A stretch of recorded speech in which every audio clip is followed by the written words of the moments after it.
행복한 교회에서 행복한 성도님들과 함께 예배드리게 되니 너무나도 행복합니다. 이번에 행복목회 세미나에 저희 부부가 참석하게 되었습니다.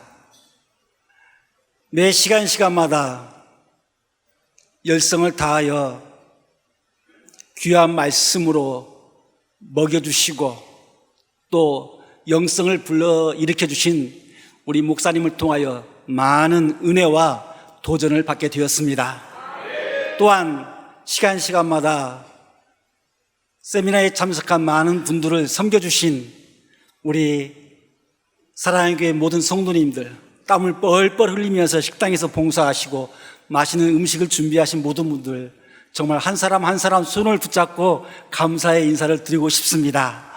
저는 여러분들이 베푸신 그 사랑 때문에 저도 행복해졌습니다. 여러분들이 가지고 있는 행복 바이러스에 제가 감염이 되었습니다.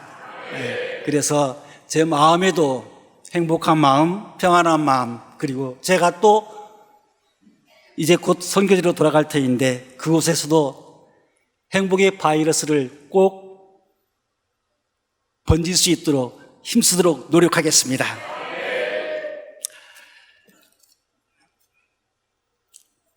저는 전주가 고향입니다. 1년 만에 제가 돌아왔는데요. 세미나를 통해서 가끔 밖을 나가서 산과 하늘 바라보면서 감사했습니다. 물론 하늘 어디나 다 똑같겠지만은 조국의 냄새가 나는 하늘이었습니다. 또한 도심에서 매미 소리를 들을 수 있었고 부영 아파트 가는 다리를 통과하면서 다리에 수많은 강아지 풀들이 있는 걸 보았습니다. 저는 그걸 보면서 너무나도 가슴 뭉클했습니다. 고향의 맛이 이 맛이구나. 또 우리 목사님 말씀을 구수하게 하시면서 고향의 언어를 쓰시는데 거시기 했단께 이 말 들을 때 막 제가 힐링이 되는 것 같았습니다. 어머니의 품에 와 있는 것 같았어요. 전라북도하고 전라남도하고 조금 억양이 다릅니다. 그러나 한 가지인데요. 정말 마음껏 고향의 맛을 느낄 수 있어서 더 행복했습니다. 저의 딸이 이 교회에 다니고 있습니다. 배홍수 전도사 사모로서 아이 셋을 키우고 있습니다. 그래서 저는 러시아 사할린 땅 섬에 있는데요. 그곳에 있으면서 날마다 목포를 향해서 사랑의 교회를 향해서 기도를 하지 않을 수가 없습니다. 할렐루야. 그런데 얼마나 외손자가 보고 싶겠습니까? 매일 카톡으로 옵니다. 영상으로 옵니다. 전화로 합니다. 그때마다 저희 딸이 저희들에게 들려주는 말은 아빠 너무 행복해요. 우리 목사님 너무 말씀으로 잘 양육하셔요. 너무 귀한 말씀 주셔요. 교회 부교육자님들 너무나도 존경할 만한 분들이에요. 성도님들 너무너무 사랑이 넘쳐요. 그러니 제 마음이 얼마나 흐뭇하고 마음이 놓여지겠습니까? 때로는 손자 손녀들이 아파도 갈 수 없잖아요. 사역 때문에 저 1년에 지난 1년 만에 지금 처음 나왔습니다. 그러나 이곳에 함께 섬겨주시는 따뜻한 성도들의 손길이 있기 때문에 저희들 마음 놓고 마음 평안히 사역에 임하고 있습니다. 이 자리를 빌어서 여러분 모두에게 진심으로 감사의 인사를 드립니다.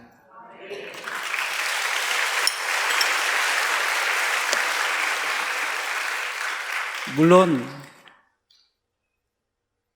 배 전도사와 저희 딸의 가족만 사랑하고 섬기는 건 아니시겠죠? 다 압니다. 이미 대한민국에 다 소문이 났고 전 세계에 소문이 났지 않았습니까? 이제는 입만 뻥끗하면 온 세계에 다 소문이 납니다. 너무나도 아름다운 소문, 기뻐하는, 행복해하는 그러한 목회, 그러한 선교사에게 되었으면 얼마나 좋을까, 이런 마음을 갖게 되었습니다. 선교지에 있으면서 때로는 절망스럽고 돌아가고 싶고 내가 꼭 여기서 있어야만 하는가, 이러한 갈등도 많이 있었습니다. 그러나 국내에서 선교사들 향해서, 선교지를 향해서 늘 새벽마다 밤마다 기도하는 여러분들의 기도 소리 결코 잊을 수가 없습니다. 때문에 그 기도하는 모습들을 상상하면서 또 다시 일어나고 또 일어나고 또 넘어지고 또 일어나고 이렇게 합니다. 이번에 이 강단에 저를 불러 세우셨습니다. 그 소식을 듣고 하나님, 왜 저입니까? 왜 제가 그 자리에 서야 합니까? 아직도 의문점이 풀리지 않고 있습니다. 이렇게 훌륭하신 목사님이 계시는 이곳에 저 선교지 한 구석에서 사역하는 정말 이름도 없는 선교사인데 하나님, 왜 제가 그 자리에 서야 합니까? 부담스럽습니다. 한 2주간 동안 기도하면서 말씀 묵상하면서 하나님 어떻게 할까요? 무슨 말씀 전할까요? 기도하면서 이 본문을 택했습니다. 저는 러시아에 아까 말씀대로 27년 전에 갔는데요. 그때 저희 딸이 국민학교 2학년, 그리고 저희 아들이 4학년이었습니다. 그리고 그곳에서 11학년제를 마치고 저희 아들과 딸은 한국에 와서 그때부터 저희들과 떨어져 살았습니다. 그런데 어느새 새 아이의 엄마가 되었고 이제 사모가 되었습니다. 직장을 그만두고 주의 길을 가겠다고 하는 사위의 그 말에 너무 기쁘고 고마웠습니다. 비록 힘든 길 알죠. 저희 사돈도 파라과이에 선교사로 가 있죠. 저희들도 또 떠났죠. 저 아이들은 어떻게 하되나. 그런데 하나님께서 다 책임져 주셨습니다. 그리고 앞으로도 선한 길로 인도해 주시리라 믿습니다.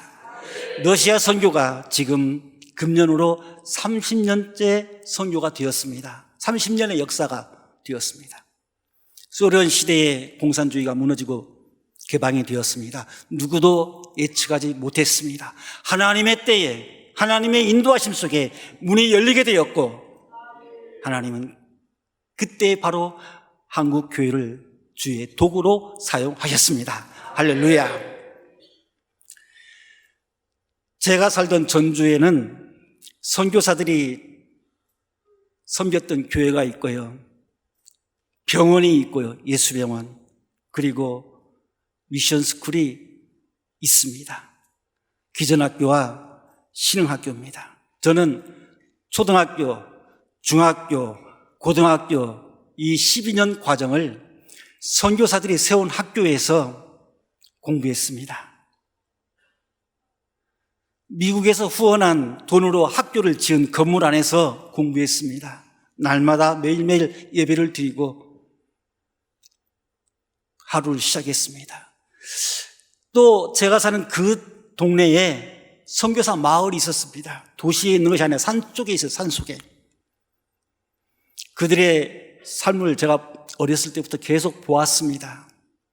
나이 드신 분들, 또 어린아이를 데리고 오신 분들, 그 마음속에, 어린 마음에 그들에 대한 사랑, 빚이 늘 있었습니다. 감사한 마음이 있었습니다. 그런데 소련의 선교가 문이 열리고 15개 연방이 다 무너지고 문이 열렸을 때에 하나님의 콜링이 있었습니다. 스탈린 땅에 가야 되겠는데, 그때 저는 물론 기도로 준비했습니다마는 선교사님들을 생각하고 미국 교회에서 그토록 힘을 써 한국 교회를 위해서 힘썼던 그분들을 생각하면서 저도 그 땅을 바라보며 순종하며 갔습니다. 제가 국내에 들어오면은 가끔 선교사 동네에 있는 곳에 묘지가 있습니다. 그 묘지를 방문합니다. 크지 않은 면적, 이 강대상 위에 있는 면적만 합니다. 거기에 한 10구 이상의 선교사님들의 시신이 묻혀 있습니다. 어떤 비석에 보면은 1살짜리, 2살짜리가 있습니다. 선교제에 오셔가지고 풍토병에 걸렸는데 그 아이들을 제대로 치료하지 못해서 1살짜리, 2살짜리를 그 땅에 묻게 된 것입니다. 그들의 사랑과 그들의 수고가 있었기 때문에 오늘날 우리 한국교회는 부흥의 발판을 이루었고 이렇게 온 나라에 주의 나라가 확장이 된 것입니다. 할렐루야! 선교 초기에 러시아 황금 어장이었습니다. 가는 곳마다 복음을 전하는 곳마다 사람들이 많이 모였습니다. 한 12년 동안 부흥의 시기가 있었습니다. 그런데 그 이후부터 계속해서 정체가 되었고 지금은 복음에 대해서 무관심하고 있습니다. 단기 선교팀이 의료 선교단을 준비해서 가고 싶어도 받아주지 않습니다. 후진국이 아닙니다.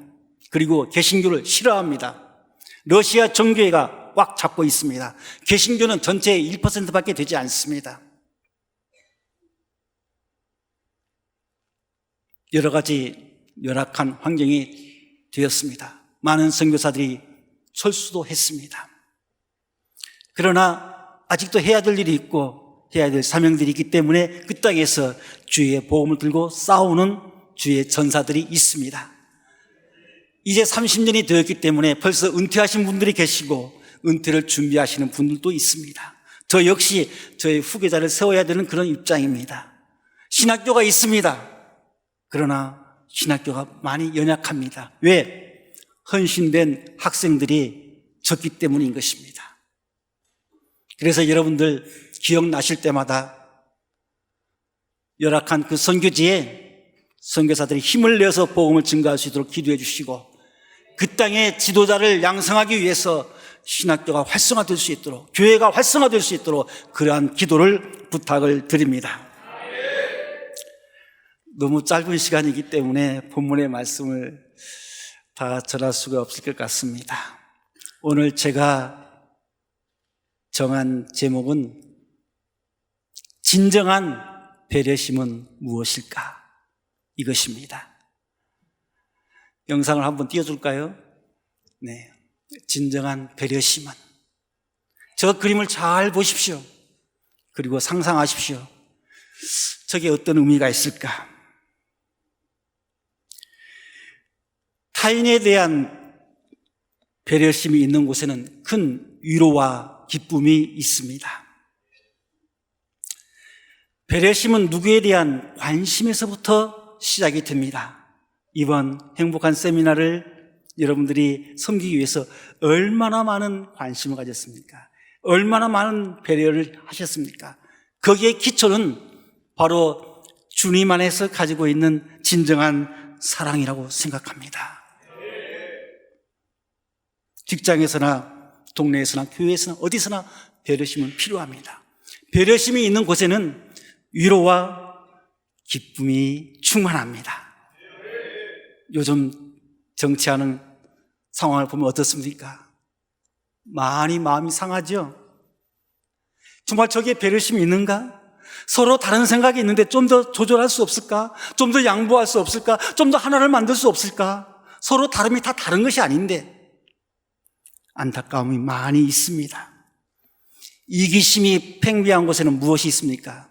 다툼과 미움과 증오심만이 가득 차게 되어 있습니다.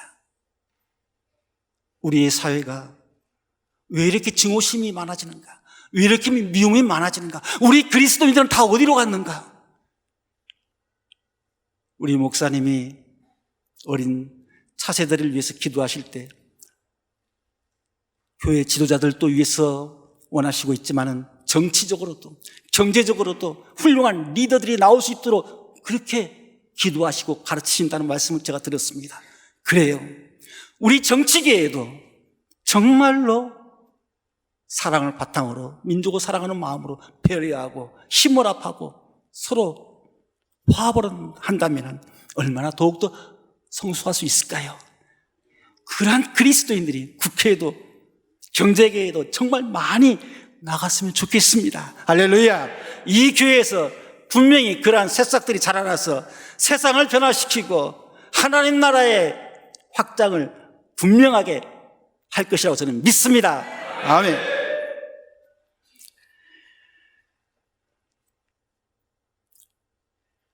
한국의 드라마가 많은 영향력을 끼치고 있습니다. 참 대단하죠? 물론 내용에도 좀 조심할 필요가 있습니다만은 하여튼 인기가 있습니다. 제가 드라마 작가가 될 수 된다면은 룻기스를 통하여 한 편의 드라마를 만들고 싶은 마음이 생겼습니다. 언제? 바로 이 말씀을 묵상하고 준비하면서 너무나도 드라마틱한 내용이 있습니다. 4장밖에 되지 않습니다. 이걸로 한 드라마를 만들 수 있고 한 편의 영화를 만들 수 있습니다. 주인공은 룻입니다. 조연은 나오미, 보아스입니다. 그런데 나오미도 보아스도 주인공과 같은 주연입니다. 주인공과 레벨이 같습니다. 참으로 중요한 자들입니다. 아마 여러분 대부분이 룻기서를 잘 알고 있을 것입니다. 이야기로 말씀하라면 누구든지 나와서 할 수 있을 정도 될 것입니다. 이 말씀을 제가 간단하게 제목으로부터 하나씩 설명하겠습니다. 첫 번째, 나오미에게 찾아온 불행한 사건들이 1장 서론 부분에서 나와 있습니다. 나오미는 유다 베들레헴 지역에 살고 있었죠. 엘리멜렉과 함께 두 아들과 함께 행복하게 살았습니다. 그런데 그 땅에 아주 힘든 흉년이 들게 되었습니다. 먹고 살기가 어려워졌습니다. 그 이스라엘 땅 베들레헴 그 땅엔 비가 얼마나 부족합니까? 바로 그 땅에는 흉년이 자주 들었는데 이때 엘리멜렉이 가족과 함께 자기 고향을 떠나 이웃 모압 지방으로 이주하게 된 것입니다. 여보, 우리 이 땅에서 살면 굶어 죽을 수밖에 없어. 모두 힘들어. 그러니 빨리 재산을 정리해서 모압 땅으로 갑시다. 그곳에서는 풍성한 양식을 먹을 수 있습니다. 엘리멜렉은 상당히 재빠른 판단을 했습니다. 내가 살 길은 조국을 떠나는 길이다. 그리야만이 내 가족을 지킬 수 있다. 머리 회전이 참 빨랐습니다. 그래서 그는 가족과 함께 모압으로 이주하게 되었습니다. 다른 나라로 이주한다는 건 쉽지 않습니다. 목포에서 짐을 싸서 서울로 이사한다는 건 쉽지 않습니다. 지금 이 땅에서 계속 50년, 60년 사시는 분들 계시잖아요. 이 땅은 사랑하기 때문에. 자, 그들이 그곳에 가서 풍성한 양식을 얻게 되었습니다. 걱정 없이 살게 되었습니다. 야, 잘 되었구나. 그렇게 생각했을 것입니다. 그러나 그들은 하나님이 함께 하시는 그 땅, 하나님께서 조상들에게 약속하신 그 땅을 버리고 떠났습니다. 하나님의 약속을 믿지 못했습니다. 하나님께서 족속마다 다 땅을 나누어 주셨는데, 약속을 주셨는데 그걸 믿지 못하고 떠나게 되었습니다. 자기만의 만족을 위한 것이었습니다. 몇 년 동안 편안히 살았는데 어느 날 갑자기 남편 엘리멜렉이 죽고 말았습니다. 아내 나오미 입장이 어떻게 되겠습니까? 청천벽력과 같은 사건이었죠. 내가 그렇게 믿고 따라왔는데 기둥과 같은 남편이 무너졌으니 나는 이제 어떻게 살란 말인가? 그녀의 마음은 쓰리고 아팠을 것입니다. 그리고 그나마 두 아들을 바라보면서 위로하면서 함께 생활했습니다. 시간이 어느덧 지났습니다. 두 아들이 장성했습니다. 그래서 두 아들을 모압 여인과 결혼을 시켰다는 내용이 나오죠. 며느리가 둘이 들어왔습니다. 가정에 활기가 돋았습니다. 아, 이제는 내가 많이 위로가 되는구나. 함께 이 어려운 가정의 농사일, 가축 키우는 이 일을 할 수 있는 일손이 더 생겼구나. 좀 더 안정이 되었습니다. 그런데 10년 즈음에 사랑하는 두 아들이 죽게 되었습니다. 아니, 어떻게 이러한 불행한 일이 닥칠 수 있습니까? 우리는 가끔 불행한 소식들을 자주 듣습니다. 멀리 유럽에 가서 뱃놀이 하다가 갑자기 빠져 죽은 우리 한국 관광객들, 비행기 타고 가다가 사고 나서 돌아가시는 분들, 매일매일 들려오는 자동차 사고, 불행한 일들이 얼마나 많습니까? 왜 이러한 불행들이 나에게 겹치게 되는가? 왜 나에게 이러한 아픔이 오게 되는가? 도저히 그녀는 이해할 수 없었습니다. 정말 당장 죽고 싶은 그런 심정이었을 것입니다. 그러한 그녀가 절망에서 일어나 새 희망을 품게 되었습니다. 그녀는 한 가닥의 실마리를 가지고 조국으로 돌아가기로 결심했습니다. 그러면 그 이유가 무엇일까요? 자막 나옵니까? 제목이 나왔으면 좋겠는데요. 예, 저 1장 6절 말씀을 한번 같이 읽어보겠습니다. 시작.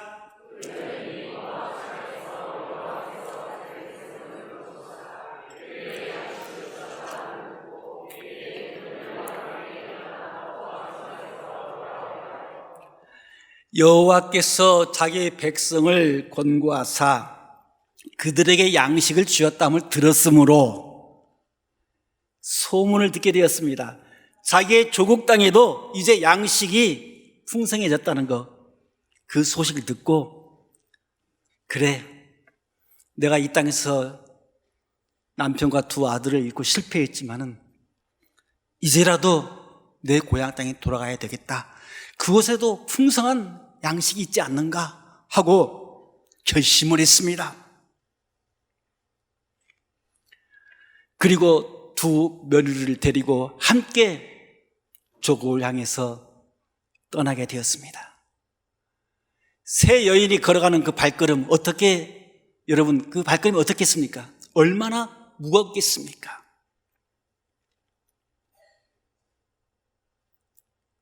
그런데 가는 도중에 이 나오미가 너무나도 마음이 아팠어요. 왜? 자신에게 다가온 불행은 바로 하나님이 나를 치셨기 때문이라고 생각을 했습니다. 깨달았습니다. 여호와의 손이 나를 치셨으므로 나는 너희로 말미암아 더욱더 마음이 아프도다. 이게 두 번째 이유입니다. 그렇다면 빨리 깨달았으면 회개를 해야 되잖아요. 근데 회개했다는 말이 성경에 나오지 않습니다. 물론 회개는 했겠죠. 첫 번째 이유가 양식이 있어서 떠난다고 했고, 두 번째 이유는 하나님께서 나를 치셨으므로 내가 더 이상 이곳에 있을 수 없다. 나의 생명까지도 빼앗아 갈 수가 없어. 두려워해서 그는 떠나게 되었습니다. 아마 하나님께 불평과 반감을 했는지도 모릅니다. 하나님께서 나를 징벌하셨어. 하나님께서 나를 괴롭게 하셨어. 그가 나중에 자기 조국에 돌아갔을 때 사람들에게 나를 나오미라고 부르지 말라, 나를 마라라고 부르라고 했습니다. 나오미는 뜻은 은총입니다. 희락입니다. 희락, 기쁨입니다. 그런데 마라는 괴로움입니다. 나는 희락의 여인이 아니야. 이제 나는 괴로운 여인이야 하고 자기 조국에 돌아갔을 때 그렇게 말했습니다. 자, 이러한 나오미가 사랑하는 두 며느리에게 조국으로 돌아가라고 했습니다. 그때에 두 며느리가 아닙니다, 함께 따라가겠습니다. 얼마나 훌륭한 며느리입니까? 어머니의 백성이 내 백성이 될 것입니다. 따라가겠다고 그랬어요. 그때 나오미는 아니다! 돌아가거라. 너희들에게 희망이 없다. 그러면서 또다시 권면합니다. 그때 큰 며느리가 오르바가 자기 조국으로 돌아가게 되었습니다. 그런데 룻은 아닙니다. 나는 끝까지 어머니를 따르겠습니다.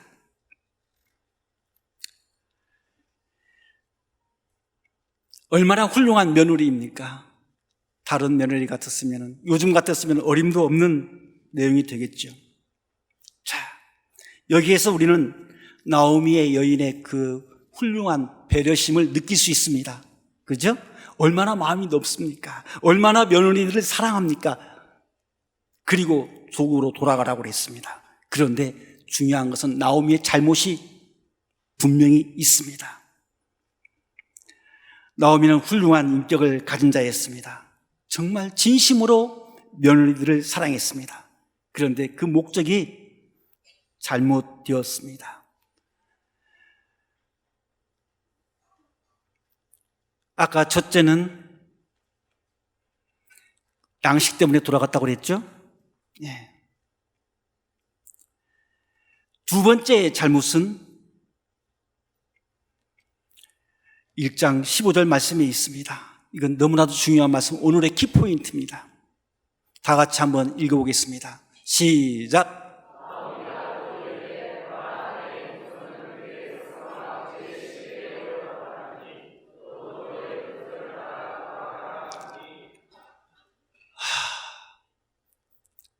너의 동서 오르바는 너의 백성으로 돌아갔다.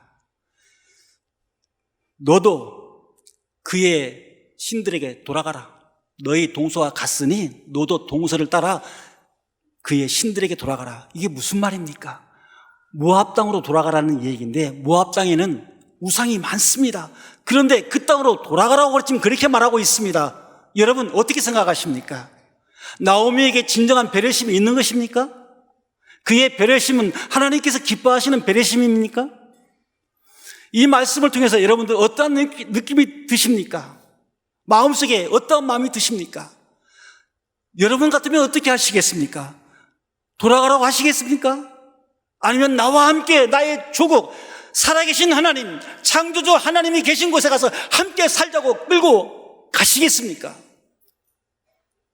둘 중에 하나이죠. 나오미에 대한 분노심이 있습니까? 아니 어찌 저렇게 말할 수 있을까? 하나님의 백성이. 저는 이 말씀을 준비하면서 안타까운 마음, 분노하는 마음도 있었습니다만 제 모습을 보았습니다. 저에게 이러한 연약한 마음이 있었다는 것을 발견했습니다.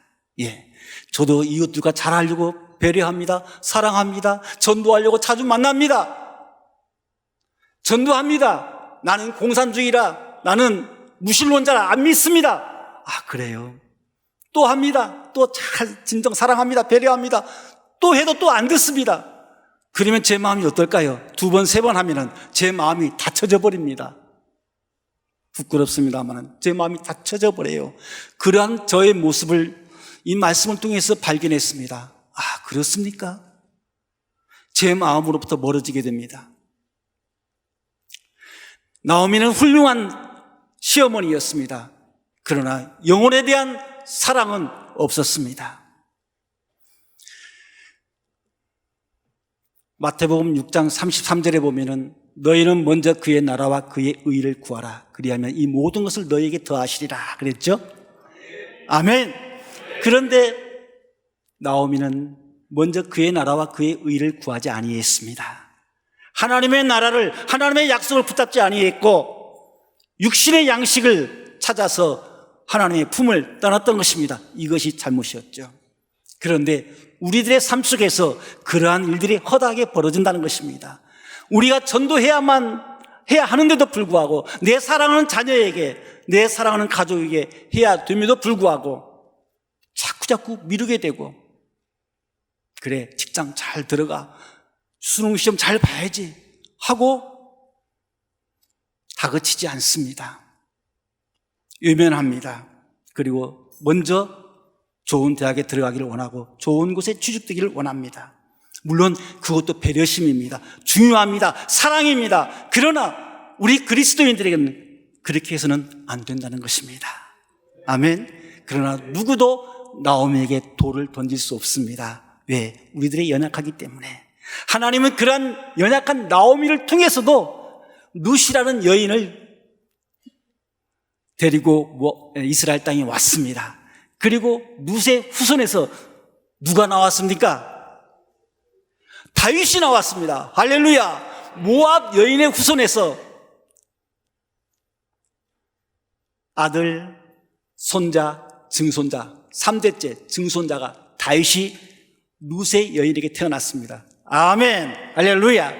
하나님은 나오미 같은 믿음이 연약한 여인도 사용하셨습니다.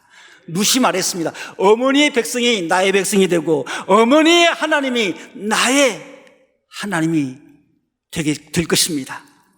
이 말씀은 나오미가 모압에서 살면서 그래도 나름대로 하나님이 있다는 것을 알려줬고 기도 생활을 했다는 것을 증명하고 있습니다. 예. 근데 이 당시가 사사시대였거든요. 자기의 소견대로 마음대로 했습니다. 그렇죠? 그래서 그 당시에는 신앙의 그 기초가 약했습니다. 그렇지만 하나님께서는 그러한 나오미, 약한 나오미도 귀하게 사용하셨음을 볼 수 있습니다. 파이프 사진을 다시 한번 보여주시기 바랍니다. 처음 사진을. 예. 사알리는 가스 매장량이 많습니다. 석탄, 원유, 목재, 아주 자원이 풍부한 땅입니다. 저건 가스관입니다. 한국의 사알린의 가스가 한국에 수출되어 옵니다. 여러분의 가정까지도 공급이 됩니다.